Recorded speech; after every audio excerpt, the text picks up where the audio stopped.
Bonsoir Cédric, vous êtes à Garoua. Bonsoir Serge Alain Autou, nous sommes effectivement à Garoua, capitale régionale du Nord Cameroun. La situation ici est on ne peut plus délicate. Nous nous trouvons actuellement dans le domicile de la nommée Zoïratou, âgée la trentaine environ, qui a justement, selon les témoignages de sa famille, succombé à un tir d'un élément des forces de maintien de l'ordre. Zoïratou était âgée, je le dis, avait la trentaine, institutrice dans une école de cette partie de la ville, notamment du quartier Fumpere. Pour l'instant, eh bien, dans sa famille, c'est le deuil, le silence, justement, cache mal le malaise qui règne ici. J'ai avec moi, à côté, le parent de Zoïratou, qui justement veut revenir sur les circonstances même du décès de sa jeune fille. Bonsoir, monsieur. Oui, bonsoir. Alors, racontez-nous un tout petit peu. Qu'est-ce qui s'est passé? Bon, je ne peux pas vous dire avec exactitude, puisque moi j'étais hors de la ville pour un reportage. Et de là qu'on m'a appelé, qu'il y a eu émeute dans mon quartier et que ma fille a été victime. Quand on m'a appelé, on m'a dit qu'on l'a tirée au bras. Vers les environs de 16 heures, dès que je suis arrivé, la première personne que je croisais en route qui me dit que ta fille est décédée. Et je suis venu trouver exactement qu'elle est décédée. Et d'après les témoignages du quartier, l'homme qui a tiré était habillé en autre, ce n'est pas une uniforme militaire ni gendarmerie, il était quand même en demi-saison avec un gilet à balles, plus un calage en main, plus un revolver. Mais il était en pantaculotte. Et c'est ce type-là qui a tiré à bout portant. Ce n'était même pas une balle perdue. Et puisque la fille était devant la maison, et elle était à 100 ou 10 mètres de la maison. Donc c'était dans le sous-quartier, ce n'est même pas au bord de la route, ni sur le goudron. D'accord.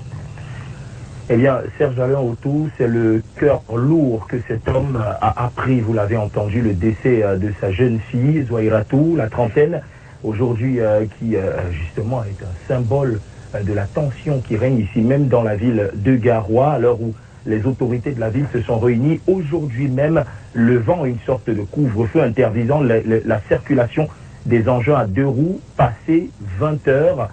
Pour l'instant, on observe la situation de part et d'autre de façon calme en attendant eh bien, la publication officielle et des résultats de l'élection du 12 octobre dernier.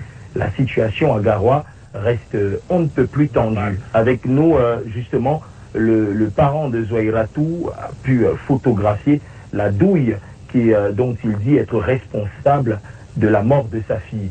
Serge Alain Autou, nous vous ferons jour après jour, heure après heure et minute après minute le point dans la ville de Garoua, d'où nous signons envoyés spéciaux pour Equinox Télévision, Amadou Daïrouf, Dani Warren-Zede et Cédric Ding.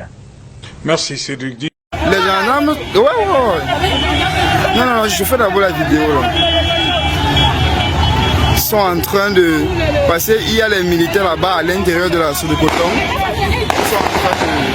Voilà les coups de feu, des bandades. Coups de feu et des bandades, voilà ça. Les gars fuient.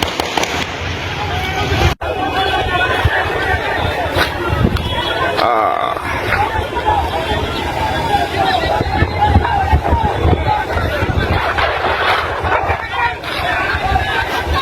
Coco. Regardez la lacrymogène là. Ben, c'est le niveau, hein. Ben, l'eau là même là aussi, mais c'est le niveau, hein, gars. Hey. Hey.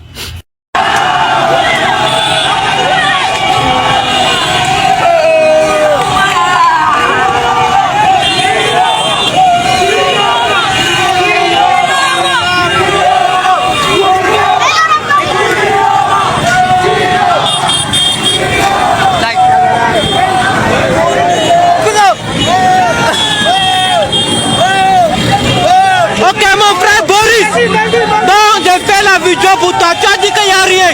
Donc vois les militaires, vois les manifestants. Regarde un peu. Tu dis que c'est...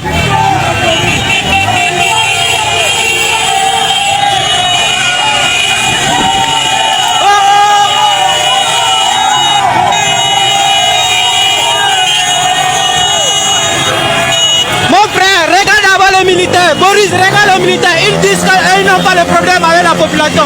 On fait ce qu'on veut. Donc, il a dit qu'on fait ce qu'on veut. T'as compris? Regarde les militaires. Regarde les militaires. Je fais ça en direct. Regarde.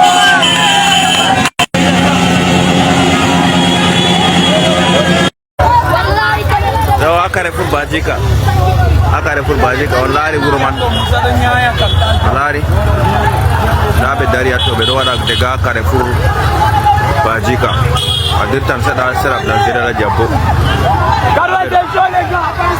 nabe do abna sedala jabbo asera mando dala o Bajika bodo wallahi Bajika wallahi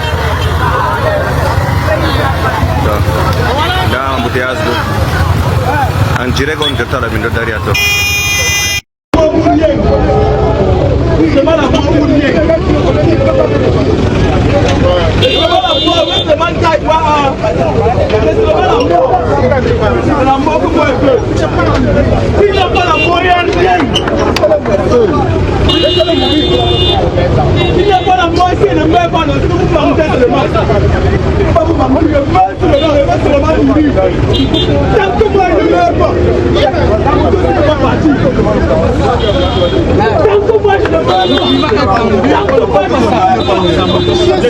Le climat est tendu, on ne fait pas ça.